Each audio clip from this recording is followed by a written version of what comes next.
எல்லாருக்கும் வணக்கம். கதை பொம்மா வித் ஆர்ஜி. நம்மளோட சேனலில் habits of highly effective people புக்கை 20 நிமிஷமாக ஒரு பாட்டாக நம்ம படிச்சுட்ருக்கோம். வாங்க இன்றைக்கி மேற்கொண்டு படிக்க ஸ்டார்ட் பண்ணலாம். 7 பழக்கங்களை கண்டுபிடித்து வாழ்வது ஒவ்வொருவருக்கும் ஒரு நிரந்தர போராட்டம்தான். ஒவ்வொருவரும் அவ்வப்போது இந்த 7 பழக்கங்களில் ஏதோ ஒன்றிலும் அல்லது சில சமயங்களில் ஒரே நேரத்தில் அனைத்து பழக்கங்களிலும் தவறிக்கொண்டிருக்கின்றனர். இப்பழக்கங்கள் அனைத்தும் நாம் புரிந்து கொள்வதற்கு எளிதானவை, ஆனால் தொடர்ந்து கடைபிடிப்பதற்கு மிகவும் கடினமானவை.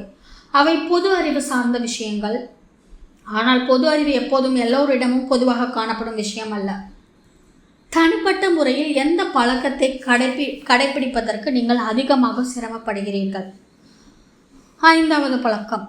நான் உண்மையிலேயே களைத்து போயிருந்து என் எண்ணம் சரி என்று ஏற்கனவே நான் அறிந்திருக்கும் போது அடுத்தவர் கூறுவதை காது கொடுத்து கேட்க நான் உண்மையிலேயே விரும்புவதில்லை. கவனமாக கேட்பது போல் நான் நடிக்கக்கூடும். நான் கற்றுக் கொடுக்கும் விஷயத்தை நானே கடைபிடிக்காமல் இருக்கும் தவறை நான் நிச்சயமாக செய்திருக்கிறேன்.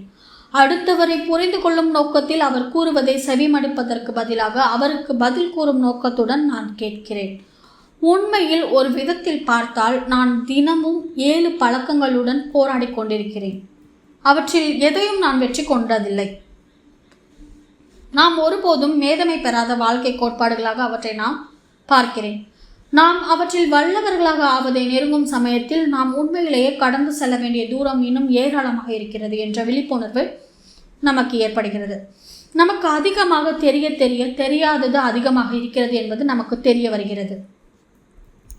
நான் என்னுடைய பல்கலைக்கழக மாணவர்களுக்கு அவர்களுடைய கேள்விகளின் தரத்திற்காக 50% மதிப்பெண்களையும் அக்கேள்விகளுக்கான அவர்களுடைய பதிலின் தரத்திற்கு 50% மதிப்பெண்களையும் கொடுப்பது இந்த காரணத்திற்காகத்தான். அவர்களுடைய அறிவின் உண்மையான நிலை இவ்வழியில் சிறப்பாக வெளிப்படுத்தப்படுகிறது. அதேபோல் 7 பழக்கங்களும் ஒரு மேல் நோக்கிய சுழற்சியை உணர்த்துகின்றன. ஓர் உயர்ந்த நிலையில் இருக்கும் 1வது பழக்கம் ஒரு தாழ்ந்த நிலையில் இருக்கும் 1வது பழக்கத்திலிருந்து பெருமளவில் வேறுபட்டது. துவக்க நிலையில் முன்யோசனையுடன் செயல்படுவது என்பது தூண்டுதலுக்கும் பதில் நடவடிக்கைக்கும் இடையே உள்ள இடைவெளி குறித்த விழிப்புணர்வாக மட்டும் இருக்கக்கூடும். அதற்கு அடுத்த நிலை பின்னூட்ட கருத்தை கொடுப்பதை உள்ளடக்கி இருக்கக்கூடும். அடுத்த நிலை மன்னிப்பு கேட்பதை உள்ளடக்கி இருக்கக்கூடும். அதற்கடுத்த நிலை மன்னிப்பதை உள்ளடக்கி இருக்கக்கூடும். அடுத்த நிலை பெற்றோரை மன்னிப்பதை உள்ளடக்கியதாக இருக்கக்கூடும். அடுத்த நிலை இறந்து போன பெற்றோரை மன்னிப்பதை உள்ளடக்கி இருக்கக்கூடும். அடுத்த நிலை மற்றவர்கள் கூறுவதை தவறாக எடுத்துக்கொள்ளாமல் இருப்பதை உள்ளடக்கி இருக்கக்கூடும். மேல் நோக்கிய சுழற்சி. பிராண்ட்லின் கவி நிறுவனத்திற்கு நீங்கள் தான் நிர்வாக இயக்குநராக இருக்கிறீர்கள். அந்நிறுவனம் இந்த 7 பழக்கங்களை கடைபிடிக்கிறதா? நாங்கள் அதற்கு முயற்சிக்கிறோம். நாங்கள் பிறருக்கு கற்றுக் கொடுப்பதை நாங்கள் கடைபிடித்து வாழ்வதற்கு தொடர்ந்து முயற்சிப்பது எங்களுடைய அடிப்படை விழுமியங்களில் ஒன்று. ஆனால் அதை நாங்கள் கச்சிதமாக செய்வதில்லை. எந்த ஒரு தொழிலையும் போலவே மாறுகின்ற சந்தை யதார்த்தங்களும் முன்பு தனித்தனியாக இருந்த கவி தலைமைத்துவ மையம் மற்றும் பிராண்ட்லின் குவெஸ்ட் ஆகியவற்றின் கலாச்சாரங்களை நாங்கள் ஒருங்கிணைத்ததும் தொடர்ந்து எங்களுக்கு மிகப்பெரிய சவால்களாக இருந்து வருகின்றன. இந்த ஒருங்கிணைப்பு 1997ஆம் ஆண்டில் நிகழ்ந்தது. கொள்கைகளை நடைமுறைப்படுத்துவதற்கு நேரமும் பொறுமையும் விடாமுயற்சியும் தேவை. எங்களுடைய வெற்றியின் உண்மையான சோதனை காலப்போக்கில் நிகழும். எவரொருவராலும் ஒரு துல்லியமான கணிப்பை கொடுக்க முடியாது. எந்த ஒரு விமானமும் பெரும்பாலான சமயங்களில் தனக்கு வகுத்து கொடுக்கப்பட்டுள்ள பாதையில் இருந்து விலகியே செல்லுகிறது. ஆனால் மீண்டும் மீண்டும் சரியான பாதைக்கு வந்து விடுகிறது. இறுதியில் அதுதான் வந்து சேர வேண்டிய இடத்தை அடைந்து விடுகிறது. தனிநபர்கள், குடும்பங்கள் அல்லது நிறுவனங்களின் விஷயத்திலும் இது உண்மை. முடிவை மனத்தில் கொண்டிருப்பதும் தொடர்ந்து பின்னூட்ட கருத்துக்களை பெற்று தன் பாதையை திருத்திக் கொள்வதற்கு தன்னை அர்ப்பணித்துக் கொள்வதும் தான் இங்கு முக்கியம்.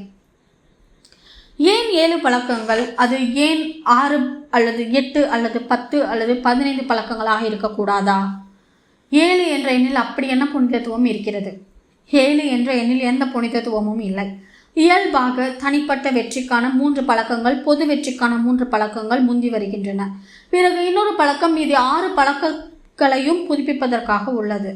அதனால் மொத்தம் 7 பழக்கங்கள் உள்ளன. அவ்வளவுதான். இந்த கேள்வி என்னிடம் கேட்கப்படும் போது நான் எப்போதும் இப்படி கூறி வந்திருக்கிறேன். ஏதேனும் ஒரு நல்ல பண்பு நலனை ஒரு பழக்கமாக மாற்ற நீங்கள் விரும்பினால், நீங்கள் கடைபிடித்து வாழ விரும்பும் ஒரு விழுமியமாக அது வெறுமனே 2வது பழக்கத்தின் கீழே பட்டியலிட்டு விடுங்கள். அதாவது நேரம் தவறாமை என்ற பண்பு நலனை நீங்கள் ஒரு பழக்கமாக ஆக்கிக்கொள்ள விரும்பினால் அது இரண்டாவது பழக்கத்தின் ஒரு விழுமியமாக இருக்க வேண்டும். எனவே நீங்கள் புதிதாக எந்த ஒரு பண்பு நலனை கண்டறிந்தாலும் சரி, அதை இரண்டாவது பழக்கத்தின் கீழ் ஒரு விழுமியமாக பட்டியலிடுங்கள். விழுமியங்கள் அமைப்பு முறை ஒன்றை உங்களால் வைத்திருக்க முடியும். உங்களுடைய சொந்த விழுமியங்கள் அமைப்பு முறையை உங்களால் தேர்ந்தெடுக்க முடியும் என்ற யோசனை தான் முதலாவது பழக்கம். அந்த விழுமியங்களோ அல்லது தேர்ந்தெடுப்புகளோ தான் இரண்டாவது பழக்கம். அவற்றை கண்டுபிடித்து வாழுவது மூன்றாவது பழக்கம். புத்தகத்தின் புதிய கண்டுபிடிப்பிற்காக நான் இந்த முடிவுரையை எழுதி கொண்டிருந்த அதே நேரத்தில் புதிய புத்தகத்தை எழுதி முடித்துள்ளேன். நான் அதை 8வது பழக்கம் என்று அழைப்பது என்னுடைய வழக்கமான பதிலிலிருந்து நான் விலகிவிட்டதைப் போல சிலருக்கு தோன்றக்கூடும். ஆனால் நான் இப்புதிய புத்தகத்தின் 1வது அத்தியாயத்தில் கூறியிருப்பது போல அதிக ஆற்றல் வாய்ந்த 7 பழக்கங்கள் 1989 வெளியிடப்பட்ட பிறகு உலகம் பெருமளவில் மாறியுள்ளது. நம்முடைய தனிப்பட்ட வாழ்விலும், உறவுகளிலும், நம்முடைய குடும்பங்களிலும், தொழில் வாழ்க்கையிலும், நிறுவனங்களிலும் நாம் எதிர்கொள்ளும் சவால்களும் சிக்கல்களும் முற்றிலும் வித்தியாசமாக உள்ளன. உண்மையில் பெர்லின் சுவர் தகர்க்கப்பட்ட 1989 வருடத்தை தகவல் யுகத்தின் துவக்கமாகவும் ஒரு புதிய யதார்த்தத்தின் பிறப்பாகவும் உண்மையிலேயே ஒரு புதிய யுகமாகவும் பலர் கருதுகின்றனர். தனிநபர்கள் மற்றும் நிறுவனங்கள் என்ற முறையில் அதிக ஆற்றலுடன் இருப்பது இன்றைய உலகில் ஒருவருடைய விருப்பம் சார்ந்த விஷயம் அல்ல. மாறாக யதார்த்தத்தின் ஆடுகளத்திற்குள் நுழைவதற்கு நாம் கொடுக்க வேண்டிய விலை அது. இப்புதிய யதார்த்தத்தில் பிழைத்திருப்பதற்கும், தலை தூங்குவதற்கும், புதுமையை புனைவதற்கும், சிறப்பாக செயல்படுவதற்கும், வழி நடத்துவதற்கும் நாம் நம்முடைய செயல்திறனை உருவாக்குவதும் அதற்கு அப்பால் செல்வதும் அவசியமாகிறது. முழுமையான மனநிறைவுதான் ஒரு புதிய யுகத்தின் அழைப்பும் தேவையும் ஆகும். செம்மையான பயன்பாடு, முக்கிய பங்களிப்பு, மேன்மைத்துவம் ஆகியவற்றுக்கானது இது. இவை அனைத்தும் ஒரு வித்தியாசமான தளத்தில் அல்லது பரிமாணத்தில் உள்ளன. இவை வெவ்வேறு வகையானவை. எடுத்துக்காட்டாக, முக்கியத்துவம் என்பது வெற்றியிலிருந்து வகையில் மாறுபட்டுள்ளதே தவிர அளவில் அல்ல. மனித மேதமை மற்றும் உத்வேகத்தின் உயர்ந்த நிலைகளை பயன்படுத்துவதற்கு ஒரு புதிய மனப்போக்கும், ஒரு திறமையும், ஒரு புதிய கருவியும் தேவை. அதாவது ஒரு புதிய பழக்கம் தேவை. 8வது பழக்கம் என்பது எப்படியோ மறந்துவிடப்பட்ட 7வது பழக்கத்துடன் இணைக்கப்படுகின்ற இன்னும் ஒரு பழக்கம் அல்ல. அது இன்றைய நவீன அறிவு சொத்து யுகத்தின் மைய சவாலை எதிர்கொள்கின்ற 7 பழக்கங்களுக்கான ஒரு 3வது பரிமாணத்தின் சக்தியை கண்டறிந்து அதை பயன்படுத்துவதை பற்றியதாகும். நீங்கள் பிரபலமாக இருப்பது உங்களை எப்படி பாதிக்கிறது? அது பல வழிகளில் என்னை பாதிக்கிறது. தன்முனைப்பு தளத்தில் வைத்து பார்த்தால் அது உள்ளத்திற்கு மகிழ்வூட்டுவதாக இருக்கிறது. கற்பித்தல் என்ற நோக்கில் பார்த்தால் அது நெகிழ வைப்பதாக உள்ளது. ஆனால் ஒரு விஷயத்தை நான் வலியுறுத்தி கூறியாக வேண்டும். இக்கொள்கைகளில் ஒன்று கூட என்னுடையதல்ல. இதற்கு எனக்கு கிடைக்கும் அங்கீகாரத்திற்கு நான் தகுதியானவன் அல்ல. அடக்கமாகவும் பணிவன்புடன் இருக்க வேண்டும் என்ற விருப்பத்தால் நான் இவ்வாறு கூறவில்லை. நான் அவ்வாறு நம்புவதால் தான் அப்படி கூறுகிறேன். உங்களில் பெரும்பாலானோரைப் போல உண்மையை தேடுகின்ற, புரிதலை தேடுகின்ற ஒருவனாகத்தான் நான் என்னை பார்க்கிறேன். நான் ஒரு குரு அல்ல. அவ்வாறு அழைக்கப்படுவதை நான் விரும்பவில்லை. எனக்கு எந்த சீடர்களும் தேவையில்லை. ஏற்கனவே மக்களின் இதயங்களில் இருக்கின்ற கொள்கைகளை அவர்கள் தங்கள் வாழ்வில் கடைபிடித்து தங்கள் மனசாட்சிக்கு உண்மையாக வாழுவதை நோக்கி அவர்களை ஊக்குவிக்க மட்டுமே நான் முயற்சித்து கொண்டிருக்கிறேன். நீங்கள் மீண்டும் முதலிலிருந்து துவக்கியாக வேண்டும் என்றால், ஒரு தொழிலதிபர் என்ற முறையில் நீங்கள் எந்த விஷயத்தை வித்தியாசமாக செய்வீர்கள்? பணி நியமனம் செய்வதிலும் தேர்ந்தெடுப்புகளை மேற்கொள்வதிலும் நான் அதிக உத்தியுடனும் அதிக முன்யோசனையுடன் செயல்படுவேன். நீங்கள் அவசர வேலைகளில் புதைந்து கிடக்கும்போது தீர்வுகளை கொடுக்கக்கூடியவர்களைப் போல தோன்றுகின்ற மக்களை நீங்கள் மிக சுலபமாக முக்கியமான பதவிகளில் அமர்த்தி விடுவீர்கள். அவர்களுடைய பின்புலங்களையும் அவர்கள் செயல்படும் விதத்தையும் ஆழமாக அலசி பார்ப்பதோ, முழுமையாக அறிவியற்பூர்வமான ஆய்வில் ஈடுபடுவதோ, அல்லது குறிப்பிட்ட பொறுப்புகளிலும் பதவிகளிலும் நிறைவேற்றப்பட வேண்டிய காரணிகளை எச்சரிக்கையாக உருவாக்குவதோ நம்முடைய போக்காக இருப்பதில்லை. பணி நியமனமும் தேர்ந்தெடுப்பும் அக்கணத்தின் அடிப்படையில் மேற்கொள்ளப்படாமல் உத்தி சார்ந்து செயல்பட்டால், அதாவது நீண்ட கால சிந்தனையும் முன்யோசனையுடன் கூடிய செயல்பாடும் அதில் இருந்தால் அது நீண்ட கால பலனை அளிக்கும் என்று நான் உறுதியாக நம்புகிறேன். நாம் உள்ளார்வத்தோடு விரும்பும் ஒரு விஷயத்தை மிக சுலபமாக நாம் நம்பிவிடுகிறோம் என்று யாரோ ஒருவர் கூறியுள்ளார். குணநலன்களையும் தகுதியையும் நீங்கள் ஆழமாக பார்க்க வேண்டும். ஏனெனில் காலப்போக்கில் அப்பகுதிகளில் உள்ள குறைபாடுகள் தம்மை நிச்சயமாக வெளிப்படுத்திக் கொள்ளும். பயிற்சியும் உருவாக்கமும் முக்கியம் என்றாலும் கூட பணி நியமனமும் தேர்ந்தெடுப்பும் அதிக முக்கியமானவை என்று நான் உறுதியாக நம்புகிறேன். நீங்கள் மீண்டும் முதலிலிருந்து துவக்கியாக வேண்டும் என்றால் ஒரு பெற்றோர் என்ற முறையில் நீங்கள் எந்த விஷயத்தை வித்தியாசமாக செய்வீர்கள்? ஒரு பெற்றோர் என்ற முறையில் என்னுடைய குழந்தைகள் ஒவ்வொருவருடனும் அவர்களுடைய வாழ்வின் பல்வேறு காலகட்டங்களில் எனக்கும் வெற்றி உனக்கும் வெற்றி உடன்படிக்கைகளை எச்சரிக்கையாக உருவாக்குவதில் நான் அதிக நேரத்தை செலவிட்டிருந்தால் நன்றாக இருந்திருக்கும். வியாபாரம் மற்றும் பயணங்கள் காரணமாக உறவுகளை வளர்ப்பதில் முழுமையான வலிமையான எனக்கும் வெற்றி உனக்கும் வெற்றி உடன்படிக்கைகளை தொடர்ச்சியாக உருவாக்குவதற்கு கொடுக்க வேண்டிய விலையை கொடுப்பதற்கு பதிலாக என் குழந்தைகளுக்கு அதிகமாக செல்லம் கொடுத்து என்ற முறை எனக்கு தோல்வி உனக்கு வெற்றி நிலையில் நான் செயல்பட்டிருக்கிறேன். தொழில்நுட்பம் எதிர்காலத்தில் வியாபாரத்தை எவ்வாறு மாற்றப் போகிறது? உள்கட்டமைப்பு மாறும்போது அனைத்தும் ஆட்டம் காணுகிறது என்ற ஸ்டெயின் டேவிஸின் கூற்றை நான் நம்புகிறேன். தொழில்நுட்ப உள்கட்டமைப்பு என்பது எல்லாவருக்கும் மையமானது என்று நான் நினைக்கிறேன். நல்ல போக்குகள் மற்றும் மோசமான போக்குகள் அனைத்தையுமே அது துரிதப்படுத்தும். துல்லியமாக இதே காரணங்களுக்குத்தான் மனித அம்சம் அதிக முக்கியமானதாக ஆகிறது என்றும் நான் உறுதியாக நம்புகிறேன். உயர்ந்த தொழில்நுட்பம் மனிதர்கள் இல்லாமல் வேலை செய்யாது. எவ்வளவு ஒரு தொழில்நுட்பம் தாக்கம் ஏற்படுத்துகிறதோ அவ்வளவு அந்த தொழில்நுட்பத்தை கட்டுப்படுத்துகின்ற மனித அம்சம் முக்கியமானதாக ஆகிறது. பழக்கங்கள் உலகளாவிய பிரபலத்துவம் பெற்றுள்ளது. உங்களுக்கு ஆச்சரியத்தையோ அல்லது அதிர்ச்சியையோ ஏற்படுத்தியுள்ளதா? ஆமாம், இல்லை என்ற 2 பதில்களும் இதற்கு உண்டு.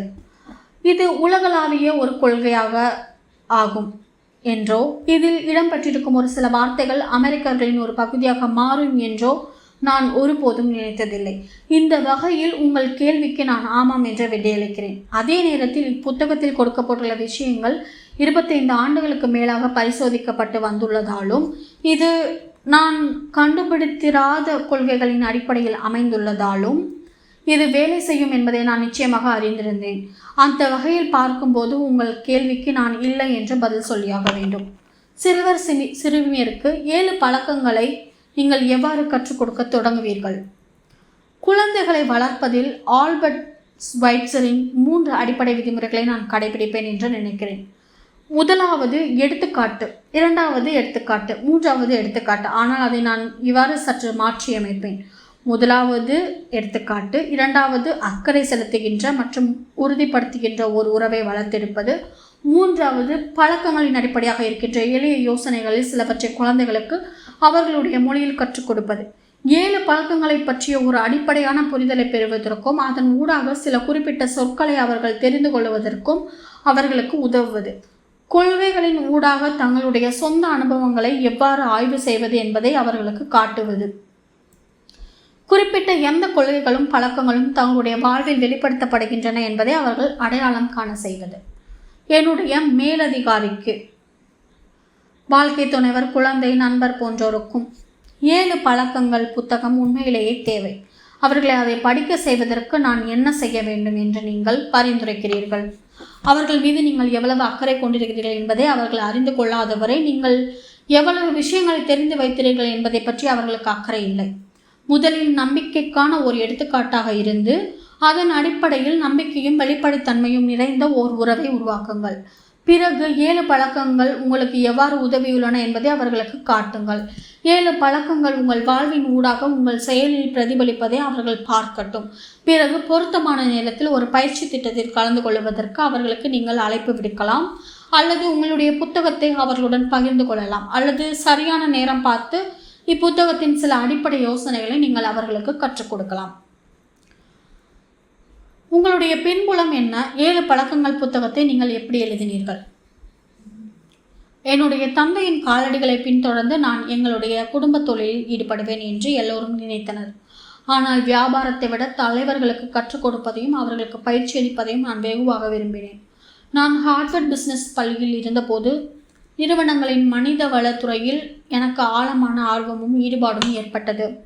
தொடர்பான பாடங்களை கற்பித்தேன். கூடவே ஆலோசனை வழங்குவது, அறிவுரை வழங்குவது, பயிற்சி அளிப்பது ஆகியவற்றையும் பல வருடங்களாக நான் செய்து வந்தேன்.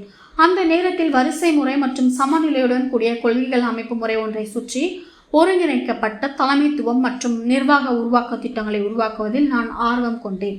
இறுதியில் இவை 7 பழக்கங்களாக பரிணாம வளர்ச்சி பெற்றன. இவற்றை நிறுவனங்களில் செயல்படுத்திய போது கொள்கையை மையமாக கொண்ட தலைமைத்துவம் எனும் கோட்பாடாக இது பரிணாம வளர்ச்சி அடைந்தது. பல்கலைக்கழகத்தை விட்டுவிட்டு அனைத்து விதமான நிறுவனங்களின் நிர்வாக உயரதிகாரிகளுக்கு பயிற்சி அளிப்பதில் முழு நேரமும் ஈடுபடுவதென்று நான் தீர்மானித்தேன். மிகவும் கவனமாக உருவாக்கப்பட்ட பாடத்திட்டத்தை 1 வருட காலம் பின்பற்றிய பிறகு உருவான ஒரு வியாபாரம் இப்புத்தகத்தை உலகம் நெடுகிலும் எடுத்து செல்வதற்கு எங்களுக்கு உதவியது. வெற்றிக்கான உண்மையான சூத்திரம் தங்களிடம் இருப்பதாக முழங்கும் மக்களுக்கு உங்கள் பதில் என்ன? நான் 2 விஷயங்களை கூறுவேன். முதலில் அவர்கள் கூறுவது கொள்கைகள் அல்லது இயற்கை விதிகளின் அடிப்படையில் அமைந்திருந்தால் நான் அவர்களிடமிருந்து கற்றுக்கொள்ள விரும்புகிறேன். அவர்களை நான் பாராட்டுகிறேன். 2வது, ஒரே அடிப்படை கொள்கைகளை அல்லது இயற்கை விதிகளை விவரிப்பதற்கு நாம் வெவ்வேறு வார்த்தைகளை பயன்படுத்துகிறோம் என்று நான் கூறுவேன். உங்கள் தலை உண்மையிலேயே வழுக்கையா அல்லது நேரத்தை மிச்சப்படுத்துவதற்காக நீங்கள் உங்கள் தலையை மலித்து கொள்ளுகிறீர்களா? இதோ பாருங்கள், நீங்கள் உங்கள் தலைமுடியை காய வைப்பதற்கு ஹேர் ட்ரையரை பயன்படுத்தி கொண்டிருக்கும் போது நான் வெளியே சென்று வாடிக்கையாளர்களுக்கு சேவை செய்து கொண்டிருக்கிறேன். உண்மையில் வழுக்கை தான் அழகு என்ற சொற்றொடரை நான் முதலில் கேள்விப்பட்ட போது வயிறு குலுங்க சிரித்தேன். இதோட இன்னைக்கான பாட்டை நம்ம முடிச்சுக்கலாம். நாளைக்கு மேற்கொண்டு படிக்க ஸ்டார்ட் பண்ணலாம். கண்டிப்பாக இந்த பதிவு உங்களுக்கு பயனுள்ளதாக இருந்திருக்கும் நம்புகிறேன். பயனுள்ளதாக இருந்துச்சுன்னா கதைப்போமா வித் ஆர்ஜி சேனலை லைக் பண்ணுங்கள், ஷேர் பண்ணுங்கள், கமெண்ட் பண்ணுங்கள். கண்டிப்பாக சப்ஸ்கிரைப் பண்ணுங்கள். தேங்க்யூ.